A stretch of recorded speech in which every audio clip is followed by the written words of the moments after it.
뉴스타파 기자 김경래 최강 시사. 김경래 최강 시사 2부 시작하겠습니다. 어제 추경안 4차 추경안이 통과가 됐습니다. 통신비 2만 원 논란도 이제 가닥을 잡은 거죠. 매듭이 지어진 거죠. 이제 선별 지급으로요. 거기 뭐 약간의 이제 논란들이 좀 있습니다. 근데 이제 국회 일정을 보면은 이게 이제 시작이라고 볼 수 있어요.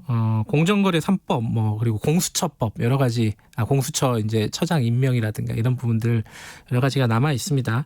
국민의힘 성일종 의원과 연결해서 관련 얘기 좀 짚어보겠습니다. 의원님 안녕하세요. 네, 안녕하십니까. 서산 태안 출신 성일종 의원입니다. 네. 일단 어제 뭐 여야가 그래도 원만하게 합의를 해서 통과시킨 거는 뭐 환영할 만한 일인 것 같아요. 예, 그렇습니다. 골고루 이렇게 이번 코로나로 인해서 어려움을 겪고 있는 꼭 챙겨야 할 곳, 우선순위가 좀 있는 곳에 네. 이제 통신비를 다 못 드려서 죄송한데 예. 약 한 5,200억을 좀 줄여가지고요. 예. 아이돌봄, 네. 이게 초등학교 학생들만 대상이 됐었습니다. 네. 그런데 요즘 뭐 중학교, 고등학교까지 다 가는데 저희 당은 고등학교도 좀 주자 이렇게 얘기를 했었지요. 예. 그래서 그 재원이 없어서 거기까지는 못했고 중학교 학생들까지 이렇게 아이돌봄 서비스 지원으로 해서 20만 원 초등학교는 주고요. 예. 중학교는 한 15만 원 정도 주는데 한 2,074억이 그쪽으로 갔고요. 또 독감 무료 백신에 315억, 또 법인 택시 지원들이 없었습니다. 그래서 여기에 한 640억, 그리고 유흥업소라든지 콜라텍 같은 경우가 방역에 협조하면서 영업을 못하게 하고 있거든요. 그래서 이런 부분들에 한 200만 원씩 이렇게 가서 추석을 좀 셀 수 있도록 이런 돈이 골고루 좀 쓰였다는 말씀 드립니다. 어쨌든 어떤 식으로 결정을 하든 불만을 가질 수 있는 사람들이 나올 수밖에 없잖아요. 근데 이제 예를 들어서 통신비 같은 경우는 40대 50대 세금 많이 내고 그러는데 왜 우리만 빼느냐 뭐 이런 불만 나올 수밖에 없을 것 같아요. 이거 어떻게 결정하실 때 어떻게 생각하셨습니까? 이 부분은?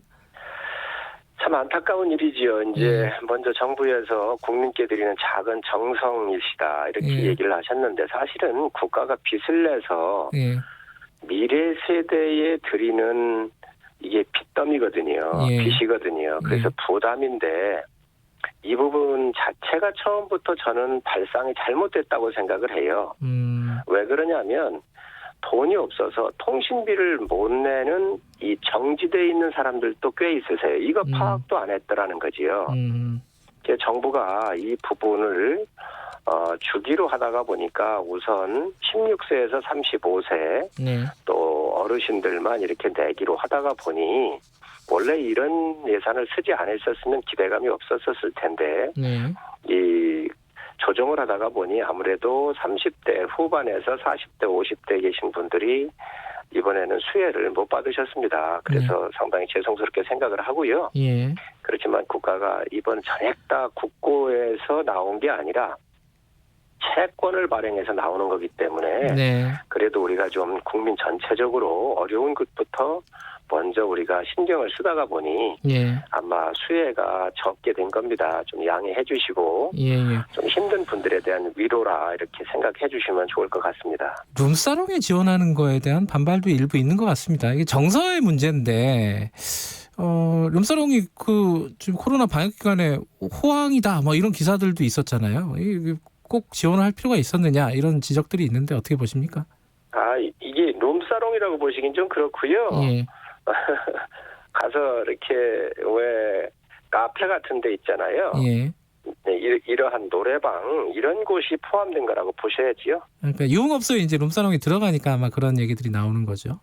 들어가도 요즘에 뭐 얼마가 있겠습니까? 그것까지는 제가 자세하게 잘 모르겠고요. 그러나 이분들이 아예 이 코로나 방지를 위해서 다 그냥 오랜 기간 동안 다 샷다운을 했잖아요. 실질적으로 어려움이 있습니다. 그래서 뭐 2만 원씩 가시는 이런 부분들에 대한 혜택도 이렇게 40대 50대 있겠지만 정말로 이게 문을 닫아가지고 생계가 막막한 분들이 계시기 때문에 우리 국민들께서 조금 좀 양해를 해주셔야 되지 않겠나 생각을 합니다. 알겠습니다. 현안들 들어가기 전에 여기 잠깐 여쭤보죠. 추미애 장관이 법사위 회의장에서 마이크 꺼진 줄 모르고 뭐 어이가 없네 뭐 이런 얘기를 해가지고 좀 논란이 있었습니다. 어떻게 생각하십니까? 야당 입장에서? 저는 추미애 장관께서 야당을 대하는 마음의 자세가 상징적으로 나타낸 그런 사건이라고 생각을 합니다. 네. 저 사람은 검사 안 하고 국회의원 하길 참 잘했어요. 네. 죄 없는 사람 여럿 잡을 뻔했다. 잡았을 것 같아요. 이렇게 말씀을 하셨는데 이게 결론적으로 보면 국회의원이라고 하는 것은 국민들을 대표해서 선거에서 뽑아서 나간 사람들이기 때문에 국민이 묻고 싶어 하는 거고 국민을 대리해서 회의를 하고 하는 건데 결론적으로 국민들한테 한 이야기나 다름이 없는 것이지요. 오죽했으면 유인태 다선 의원을 하셨고 또 국회 사무총장을 하셨고 민주당 출신이신 유인태 의원께서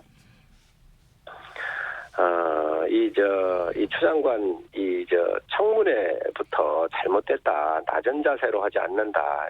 그러니까 자꾸 이게 논란이 되지 않느냐.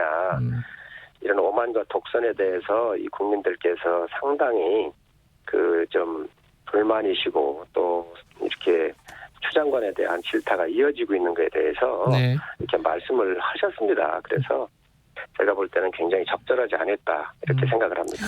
알겠습니다. 현안들 좀 여쭤볼게요. 공수처 개정안이 지금 상정이 돼 있습니다. 법사위에 올라가 있죠, 그죠?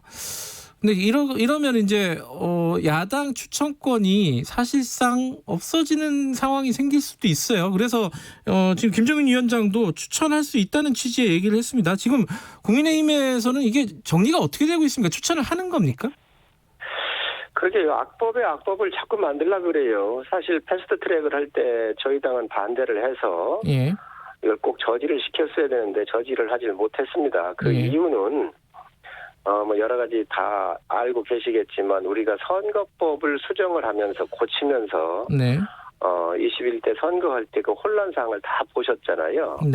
특히 비례대표 같은 경우 여러 당이 이렇게 합쳐가지고 추천을 하지를 않나 참 여러 가지 추태들을 다 보였는데 이 공수처도 그렇습니다. 검찰 개혁해야 합니다. 그러나 그 검찰 개혁도 지나간 일이니까 더 거론할 필요는 없지만 문제가 많은데 어쨌든 지금 청와대에서 보면은 권력이 이제 3년이 지났는데 특별감찰관제를 임명을 아직도 안 했어요. 이 특별감찰관제라고 하는 것은 청와대 수석급이나 대통령의 친인척들을 감시하는 곳인데 이러한 최고 권력층의 부패에 대해서 감시하는 기능조차도 작동을 안 하면서 지금 이러한 공수처법을 하겠다라고 하는 것은 논리적으로 모순이 있습니다. 그래서 저희 당이 특별감찰관을 빨리 임명하라. 그러면 우리가 이 부분도 추천하겠다 그런데 그걸 여당이 안 받고 있는 거거든요. 여당에서는 그거 하겠다는 거 아니에요 지금? 그러나 먼저 해달라 그랬죠. 그랬더니 동시에 하겠다 이런 얘기인데 동시에 하자 그 얘기인데 어쨌든 순서적으로 보면 특별감찰관을 먼저 하는 게 맞습니다. 그런데 이제 여당이 법도 지금 190석의 거대 여당을 갖고 있다가 보니까 이 법도 바꿔가지고 야당한테 주는 2개의 추천권도 없애버리겠다라고 법을 냈거든요. 냈거든요. 그래서 이거에 대해서는 저희 당에서 대응하고 있는 겁니다. 어쨌든 지금 김정인 위원장은 개정안 논의 처리 전에 선제적으로 추천하겠다 이런 취지의 얘기를 했어요. 그러면은 추천을 하겠다는 걸로 보면 되지 않나요, 국민의힘이? 그건 아닌가요?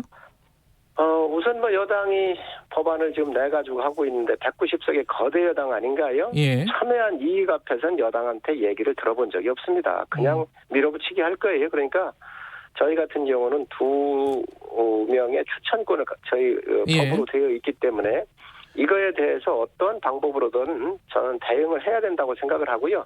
그거에 대한 말씀을 비대위원장께서 하신 거로 알고 있습니다. 대응이라는 말은 추천을 할 수 있다 이런 거죠? 그렇습니다. 그러니까 신중하게 검토를 하시는 거로 알고 있습니다. 아까 이제 패스트트랙 말씀도 하셨는데 이제 선거법 같은 경우도 만들어지고 아까 말씀 추태를 보였다. 근데 그건 양당이 다 똑같은 모습을 보였잖아요, 사실은. 그렇죠. 양당이 다가 왜냐하면 여당이 밀어붙인 법에 의해서 어쨌든 그게 제도가 됐고 그 시스템화에서 선거를 치르려고 하다가 보니 여야가 그 잘못된 법에 의해서 추태가 나왔던 것이죠. 예, 그러니까 민주당의 논리는 이렇습니다. 그래서 법이 만들어졌으면 지켜야 되는 거 아니냐. 그래서 이제 공수처법도 어쨌든 만들어졌으니까 추천을 하고 그 추천해가지고 그 안에서 이제 논쟁을 하고 이렇게 해야 되는 게 아니냐. 이게 민주당의 논리지 않습니까? 어찌됐든 네. 뭐 만들어진 법이라고 그래서 네. 우리가 지금 현재 다 완벽한 건 아니잖아요. 예. 그래서 2명의 추천권을 야당이 갖고 있거든요. 네네. 그리고 저희 당이 지금 헌법재판소에 이 우연 심사를 청구를 해놨어요. 네. 그래서 저는 여당이 좀 천천히 우고말리의 심정으로 국가의 큰 틀을 집권 여당답게 짜간다는 의미에서 볼 때에 예. 야당하고 충분히 협의를 하면서 가야죠. 너무 이렇게 서두를 사항이 아니잖아요. 예. 그래서 그런 부분이 좀 안타깝다는 말씀을 제가 드립니다. 어제 윤호중 법사위원장 더불어민주당 법사위원장이 11월 중에는 공수처장 임명까지 완료해야 된다 이렇게 얘기를 했어요. 11월까지요. 이 일정에는 그럼 어떻게 생각하십니까? 일정은? 저도 뭐 그 이야기를 잠깐 봤는데요. 예. 참 이해할 수가 없습니다. 이 검경 수사권 조정하고 공수처가 무슨 관계가 있지요? 여당이 아까도 잠깐 말씀드렸지만 저희 당이 이제 헌법재판소에 헌소에 제기를 했기 때문에 소를 제기했기 때문에 네. 이런 것들이 나올 수 있도록 좀 기다려 주시고 네. 또 시간이 있으니까 그렇게 서두를 거 없겠다. 그리고 그 국가라는 게 다 시스템적으로 움직이잖아요. 네. 그러니까 우선적으로 일의 순서로 보면 헌재의 재판 결과를 보면서 그 결과에 따라서 이거를 추진해도 될 텐데 이렇게 서두르는 것은 굉장한 저희가 있을 거라고 보여집니다. 심판이 휘슬 불기 전에는 선수는 뛰어야 되는 거 아니냐? 뭐 이게 그런 얘기도 해요. 일부에서는 어떻게 생각하세요? 아니 어쨌든 저희 당이 우연 소송을 제기했잖아요. 예. 그러니까 그거 판단이 내려져야죠. 비디오 판독을 요청을 했으면 그 비디오 판독을 정확하게 한 이후에 요즘에 뭐 야구든 축구든 심판이 다시 그 판단을 하잖아요. 예. 그러니까 그거를 해주고 하면 되는 건데 예. 이 공수처라고는 굉장히 독소 조항이 많고 대통령 중심제에서 권력을 더 강화시키는 기능이 있습니다. 지금 대통령 권한이 너무 많아서 문제인데 네. 그래서 이것을 좀 완화를 해야 되는 그 시대적인 명제 앞에 지금 이 검찰을 무력화시키고 국가 기능을 다 허물면서 이걸 가는 것은 문제가 있습니다. 그래서 좀 더 천천히 큰 틀에서 이렇게 야당하고 협의를 좀 해주셨으면 좋겠는데 이렇게 빨리 서둘러서 안타깝습니다. 알겠습니다. 9890님이 청취자분이요. 보수단체에서 지금 드라이빙 스루 집회를 한다고 개천절에요. 그러는데 주호영 원내대표가 이게 그 방역에 위험하지만 않으면 그 사람들의 권리 아니냐 이런 식으로 얘기했습니다. 여기에 대해서는 어떻게 생각하세요? 헌법상 집회 자유는 보장돼 있는 것이죠. 국민의 가장 기본권이시지요. 그래서 우리가 사회적 거리 두기가 상당히 지켜지기 어려운 대규모 집회 같은 경우는 국민 건강을 위해서 적극적으로 협조하고 또 국민들께 호소를 하고 있습니다. 그러나 이러한 정부 여당의 독주 그리고 실패한 여러 정책들 이런 거에 대해서 국민들의 다양한 의견을 표출할 수 있고 또 방역에 그렇게 큰 방해가 안 된다고 한다면 이러한 국민들의 의사표시하는 것까지 막는 것은 좋은 방법이 아니라고 생각합니다. 그래요. 그 김종인 비대위원장도 이제 집회를 좀 미뤄달라고 호소를 한번 하신 적이 있잖아요. 그럼 좀 배치되는 거 아닌가요? 그러면? 그 집회하고 드라이브 스루하고는 또 좀 차원이 틀리지 않겠어요? 다르다. 예. 그러니까 드라이빙 스루 이 정도는 허용해야 된다. 먼저 집회는 사람들이 이렇게 모여가지고 연설도 하고 사회적 거리 두기가 굉장히 어렵겠지만 드라이브 스루야 뭐 차가 지나가면서 일정한 거리가 한 몇십 미터씩 되지 않겠습니까? 그러니까 교통의 방해는 될 수 있겠지만 그분들이 하신다고 한다면 또 그런 생각을 가신 분들의 의견을 표출하는 것까지 어찌 그것을 헌법상 보장되어 있는 권리를 제한할 수 있겠나 하는 생각을 갖고 있습니다. 알겠습니다. 지금 송일종 의원께서는 정무위 소속이시잖아요. 예, 그렇습니다. 공정연재 3법을 직접 다루는 위원회 아닙니까? 그죠? 예, 맞습니다. 상법, 공정거래법, 금융관련법 이 부분에 대해서 김종인 비대위원장이 일종의 긍정적인 입장을 보였습니다. 근데 당내에서 여러 가지 얘기들이 나오고 있는 것 같아요. 이게 이제 경제 민주화와 맥을 좀 같이 하는 건데 이 성일종 의원께서는 어떻게 생각하시는지 좀 궁금하네요. 두 가지만 바로 잡고 가고요. 예. 그 상법은 저희 소관이 아니고요. 네. 저희는 공정거래법하고 금융그룹 예. 금융그룹 감독법 이 두 가지가 저희 소관이고 예. 상법은 기재입니다. 예. 그다음에 또 하나 지금 공정경제3법이라고 그랬는데 이 예. 용어를 좀 바꿔주셨으면 아, 그래요? 경제3법이 맞습니다. 예, 알겠습니다. 죄송합니다. 예. 그 위원님 생각은 그러냐? 어떠신지요? 예. 왜 그러냐면 이 공정경제3법이라면 지금까지 다 불공정했다는 얘기거든요. 그거는 아니고 시장의 기능을 하는데 그 네. 시장이 100% 다 해결할 수 있는 건 아니거든요. 네. 그래서 시장에서 해결하지 못하는 부분을 일정 부분을 보완을 하려고는 법이 이 경제 3법이에요. 예. 그래서 김종인 위원장께서 국가 경쟁력 강화 차원에서 예. 우리가 그 개혁하고 또 보완할 건 좀 보완하자 그런데 큰 틀에서는 맞는 이야기입니다. 예. 그러나 우리 기업들이 세계에 나가서 경쟁을 하는데 네. 이 경쟁력을 약화할 수 있는 독소 조항이 있다면 이것들은 저희가 분명히 문제를 삼아서 예. 조정을 할 것이고요. 예. 일감 몰아주기 같은 이러한 그 좀 안 좋은 그런 관행 같은 경우들은 예. 우리가 반드시 이번에 조정을 해서 우리 기업의 경쟁력 강화할 수 있도록 그렇게 해야 된다라는 그런 말씀으로 이해하시면 되겠습니다. 재계에서는 지금 이 법이 통과되면은 경제의 발목을 잡을 거다 이런 식으로 지금 반발하고 있습니다. 이 부분은 어떻게 보세요? 뭐 개혁을 하는데 일정한 부분의 저항이 어쩔 수 없는 것이지요. 그런 네. 모든 것들을 다 우리가 다 받아들일 수는 없다고 생각을 하고요. 네. 어쨌든 사익 편취, 일감 예. 몰아주기 같은 이런 일들에 대해서는 중소기업을 중견기업으로 키우고 네. 중견기업을 대기업으로 키우는 것이 이 희망의 사다리를 놔야 합니다. 경제에서. 큰 틀에서는 동의하신다는 말이네요. 그죠? 그렇습니다. 그래서 이러한 개혁적인 큰 틀의 방향은 네. 저는 가는 게 옳다라고 생각을 합니다. 근데 아까 의원님이 그 독소 조항은 좀 보완을 해야 된다. 수정을 해야 된다고 말씀하셨는데 대표적인 게 하나만 말씀해 주시면요. 예를 들면요. 예를 들면 일감 몰아주기 같은 거 있잖아요. 예. 이런 것들이 지금 현재 그 대기업 중심으로 많이 이루어지고 있어서 공정거래법으로 예. 이러한 부분들을 우리가 좀 바꿔보자는 것이죠. 예. 그게 아니라 이제 법 자체에 문제가 있으면은 그거는 좀 수정을 해야 된다는 취지로 말씀하셨잖아요. 아까. 예. 어떤 부분의 문제, 독소 조항이 뭐가 있는지. 그건 여러 가지가 있는데. 예. 대표적인 거 하나만 좀. 예. 공정거래법 같은 경우를 이제 지금 공정거래위원회에서만 전속 고발권자 같은 그렇죠. 경우가 있어요. 예. 이런 부분들에 대해서 독소 조항이 없는지를 보겠다는 겁니다. 그러니까 저 전속 고발권을 이제 푸는 거잖아요. 지금 법은.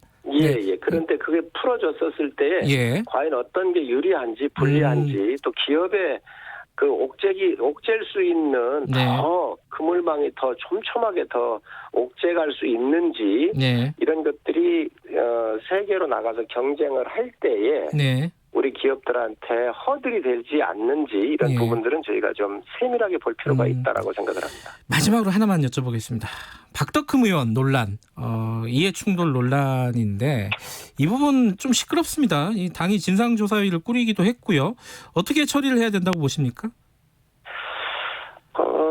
우선 어제도 KBS에 우리 김종민 최고위원하고 민주당에 나가서 얘기를 했는데 뭐 증거가 있는 건 아니고 정치적인 공세다 이렇게 얘기를 하더라고요. 예.